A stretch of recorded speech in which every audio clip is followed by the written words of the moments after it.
Hola queridos amigos, muy feliz día, muy buen sábado para cada uno de ustedes. Es muy bueno tenerlos en este momento. Sean cada uno de ustedes muy bienvenidos a nuestro canalcito Enseñanza Bíblica. Deseando que tengan un muy feliz inicio de sábado. Es un día muy especial porque es el día de nuestro buen Dios. Así que lo hacemos con mucho gusto, con mucha alegría y contentos porque podemos descansar y cerrar un ciclo semanal para disfrutar de este día con nuestro buen Dios. Vamos a orar. Hoy nos toca el libro de Jeremías, el capítulo 5. Y vamos, antes de hablar un poquito acerca del orden de este libro, de este capítulo y sacar algunas enseñanzas prácticas, vamos a pedirle a Dios que nos guíe. Querido Señor Jesús, estamos en este momento agradecidos porque es sábado. Gracias porque es tu santo día, Señor, y pedimos que nos acompañes en este pequeño momento de análisis bíblico, que sea de bendición para nosotros, para las personas que escuchen. Y solo te pedimos, Señor, que nos enseñes a través de este maravilloso capítulo de hoy. Gracias por el libro de Jeremías, Señor. Gracias porque insistes en que volvamos a ti. Gracias por manifestar ese deseo en este libro, Señor. Oramos agradecidos en el nombre de Jesús. Amén.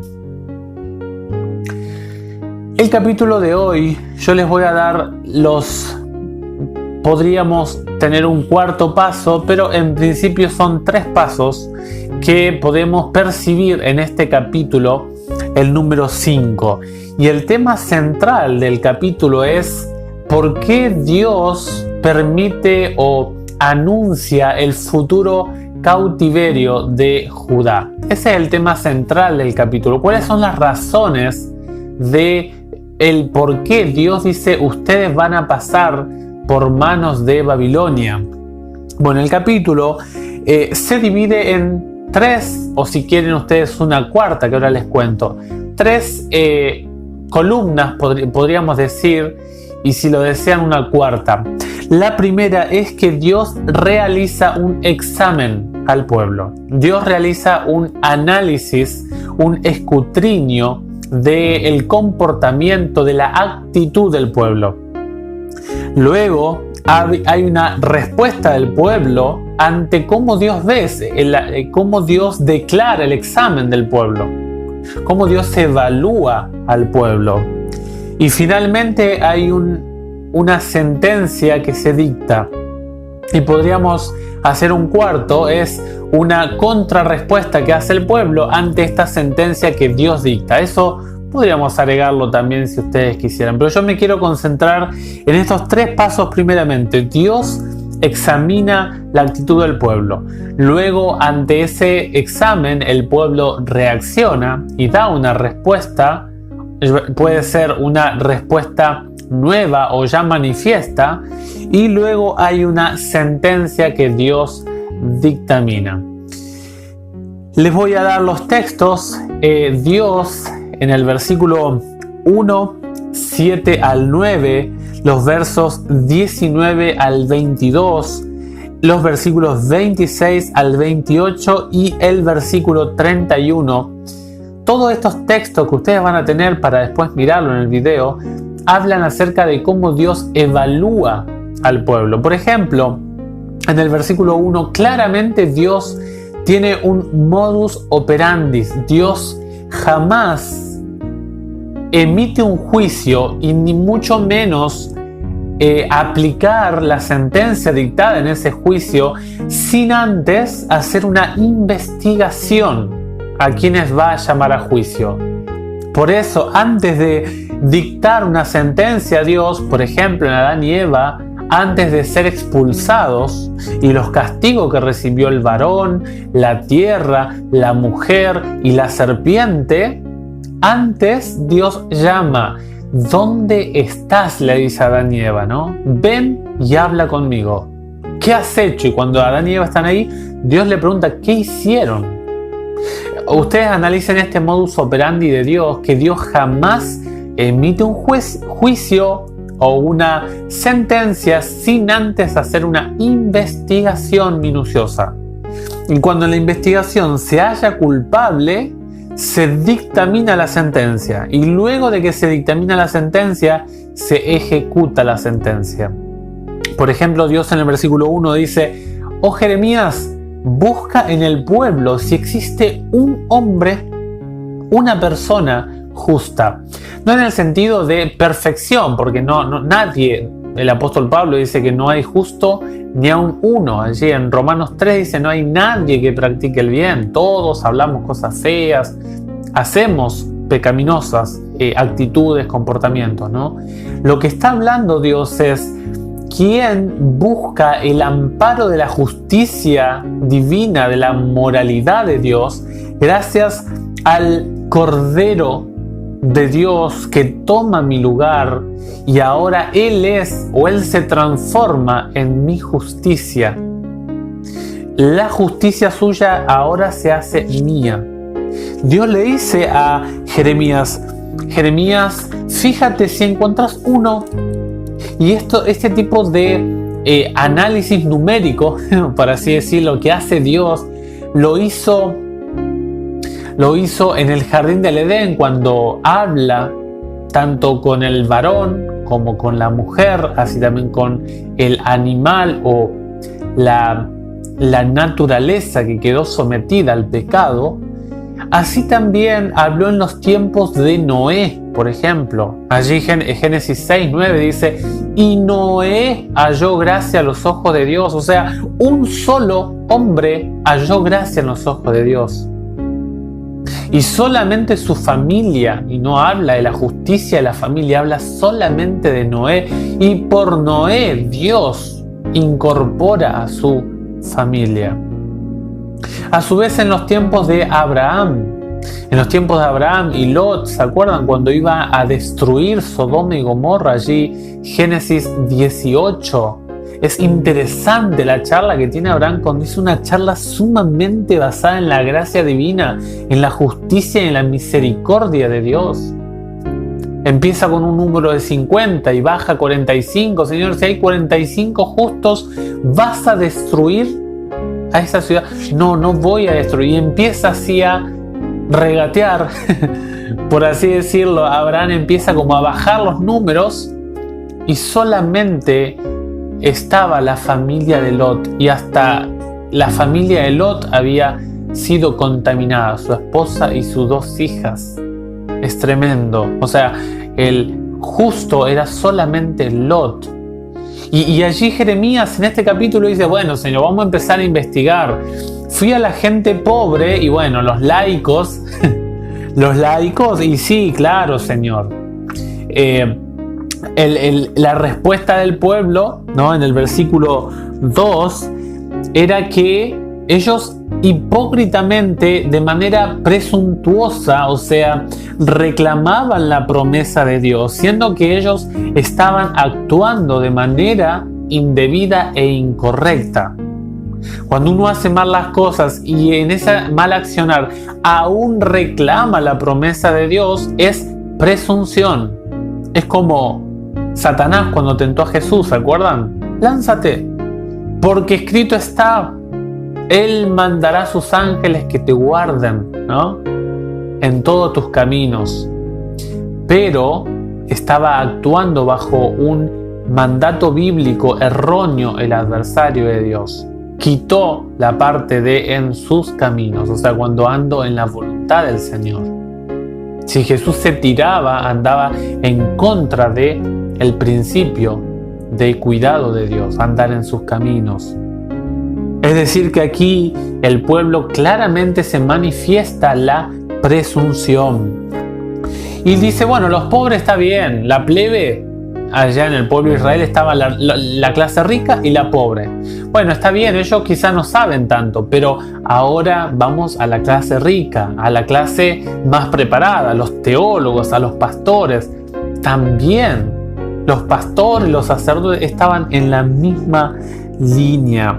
Dios hace un examen, los versículos 7 al 9. ¿Cómo podré perdonarte esto? Tus hijos me han abandonado, han jurado por lo que no es Dios. Yo los sacié y ellos fueron adúlteros, van en tropel a los prostíbulos. Son caballos bien cebados y fogosos, cada uno relincha por la mujer de su vecino. No los voy a castigar por esto, dice el Señor, de una nación semejante. No me voy a vengar. La pasión inmoral, adúltera, de fornicación que había en el pueblo, era una consecuencia o una demostración concreta de la pecaminosidad moral, adúltera, espiritual que tenía el pueblo. Lo carnal se ve como una manifestación de lo espiritual. Es tremendo. En los versículos allí se los dije al principio. Todos estos textos Dios hace un examen del pueblo. Todos. En la segunda parte, Dios da una respuesta al pueblo. En el versículo 2, 4 y 5, 12 y 13, el versículo 19, la segunda parte, porque también en el examen Dios analiza el versículo 19, hace un examen Dios, y en los versículos 23 y 24. Por ejemplo, en el versículo 19 dice allí la respuesta del pueblo, ¿no? Cuando ellos te digan, ¿por qué razón el Señor nuestro Dios nos ha hecho todo esto?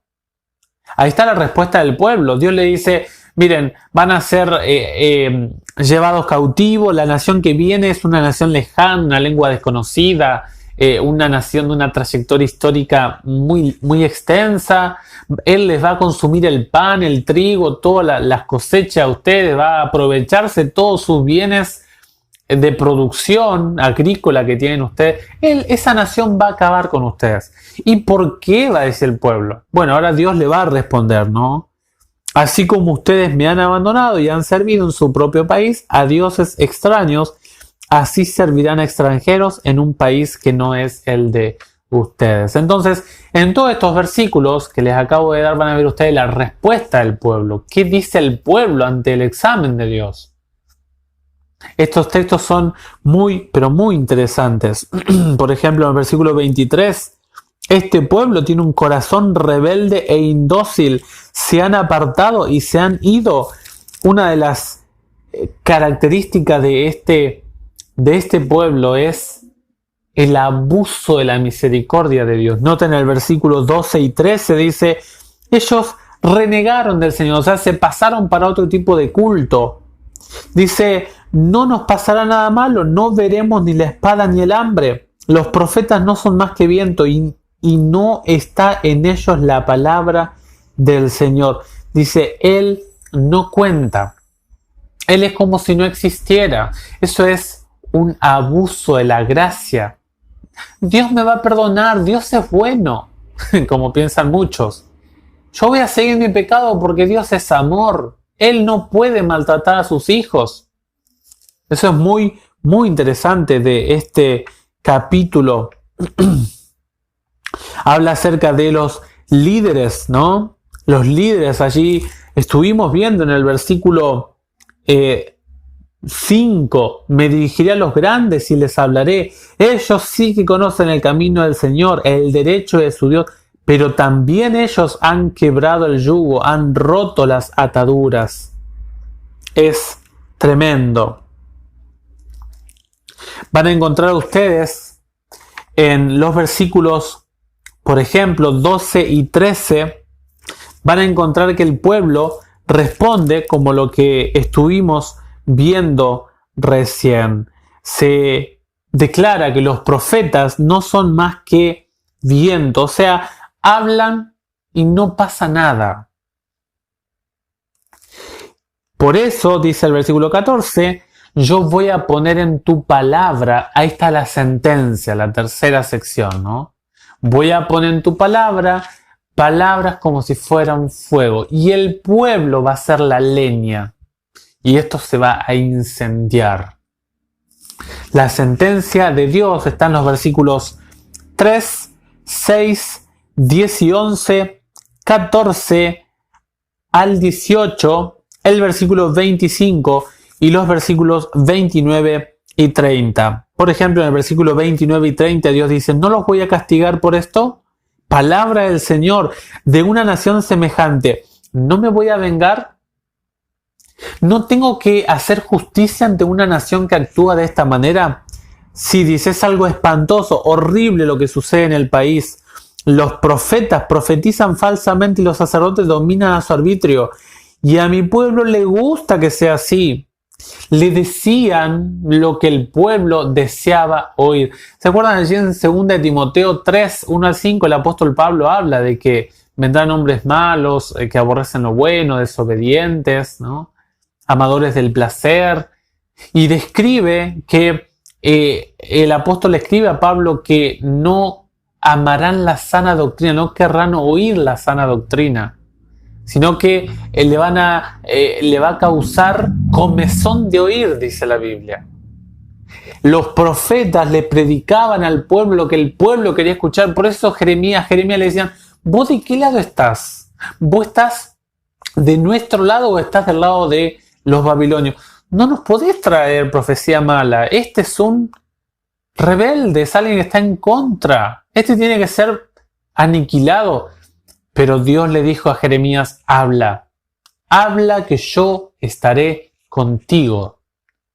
Y Jeremías habló la palabra de Jehová.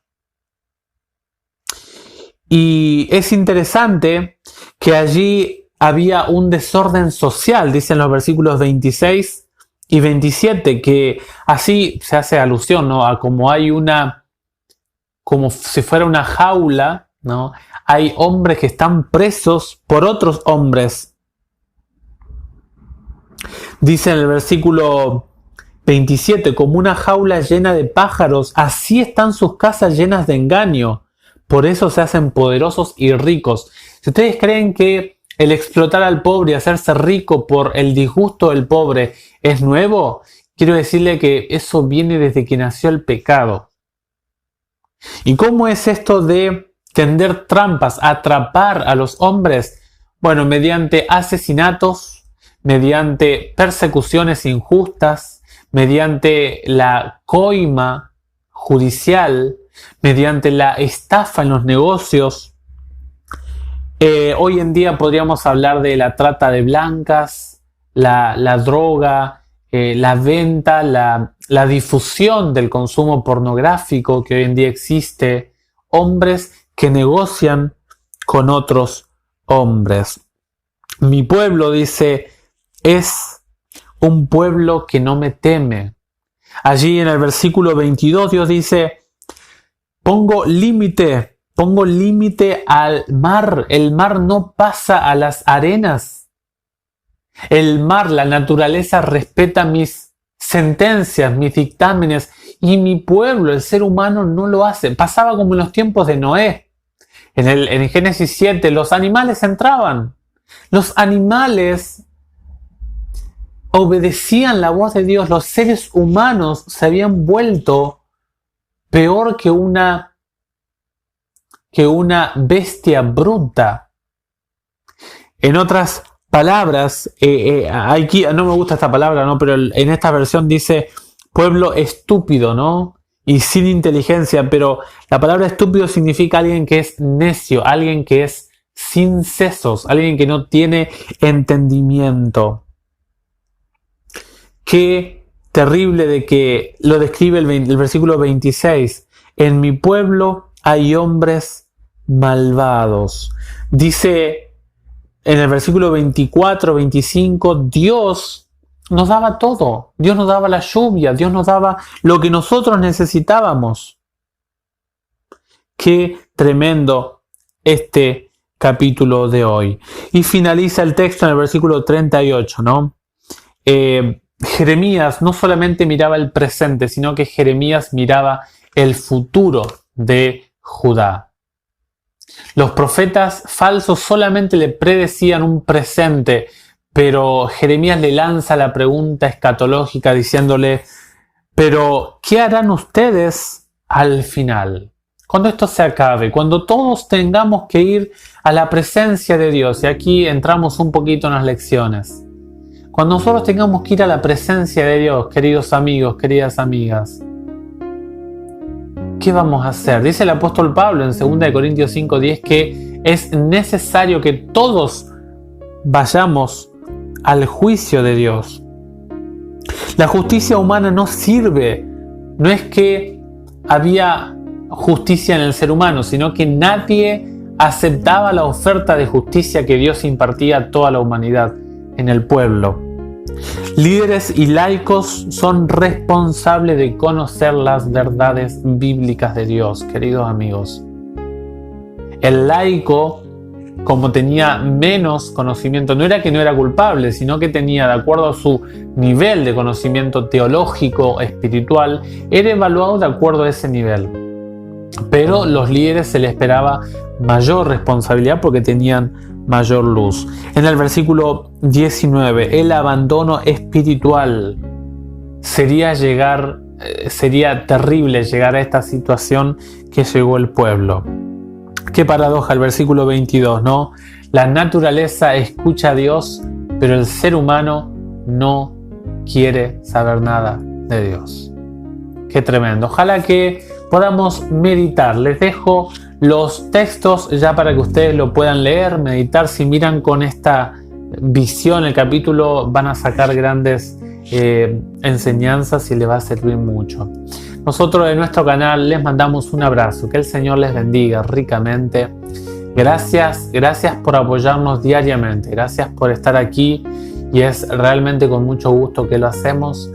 Y saben ustedes cómo ayudarnos por medio de PayPal. Si usted vive aquí en Neuquén, comuníquese con nosotros. Vamos a estar con gusto respondiéndole. Por medio de las ofrendas y las oraciones de ustedes, nosotros nos mantenemos como canalcito, como ministerio. Dios les bendiga grandemente y nos vemos en el próximo videito. Que tengan un muy feliz día hoy. Será hasta luego.